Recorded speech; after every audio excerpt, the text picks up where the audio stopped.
What have been some of the biggest challenges that you faced in your journey? It defies everything that clinicians in the ICU and especially nurses have ever been exposed to, ever done, or ever believed. So for me to come out and say, hey, let's avoid sedation, most patients don't even need it, let's keep it off, Yeah. really enrages people initially. There's like a visceral response.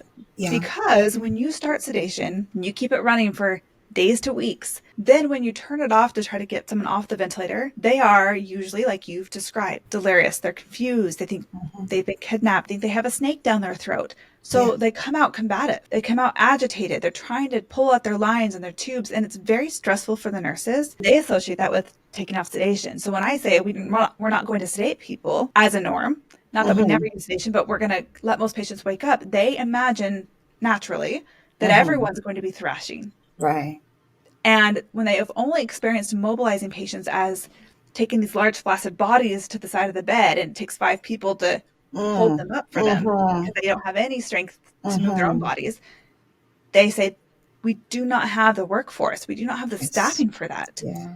So they're imagining something entirely different. What I'm talking about is letting patients wake up promptly while they still have their coping mechanisms intact. They're Um, oriented. They can got it. communicate their needs. We can meet their Got it. needs. They can move their own bodies.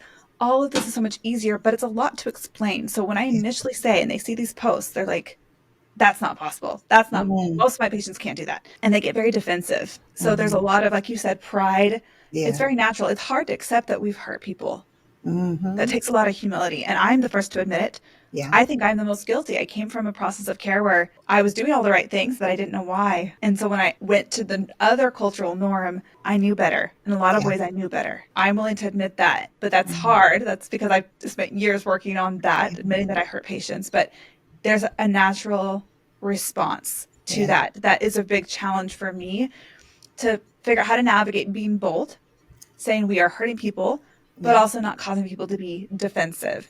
Yeah. So when I train teams, there's a whole spectrum of response, but oftentimes people are very skeptical, very defensive, very on guard. They think that I'm just Hmm. corporate, that I have no clinical experience, that I'm just blowing smoke. This isn't really possible. This won't happen in Right. their ICU. And I embrace it all. Like, let's work through it. Let's talk Yeah. about it. Let's put it on the table and hash through Yeah. it. I know when I show up finally in person, my face is on a dartboard. You know, Yeah. they're they've been they've been cursing my name, but by the Target. end, when they see this work for their patients, it's Hmm. all good. We're all friends, and Love it. they run with it.